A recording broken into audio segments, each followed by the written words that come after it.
This is the Lone Crater YouTube. We hope this video helps.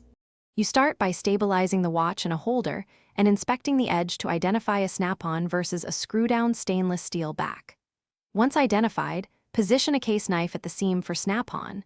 Make sure the blade meets the gap at low angle to avoid slipping. If notches exist, align a 3-prong wrench for screwbacks.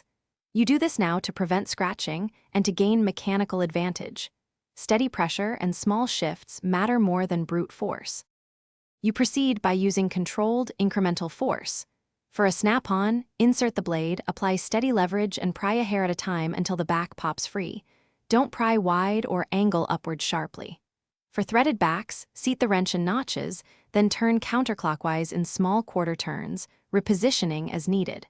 Once you break the seal, lift the back straight up to avoid bending the gasket. Make sure to note gasket orientation, and set the back aside on a clean. You finish by carefully lifting the case back straight off and inspecting the sealing gasket for compression or cracks.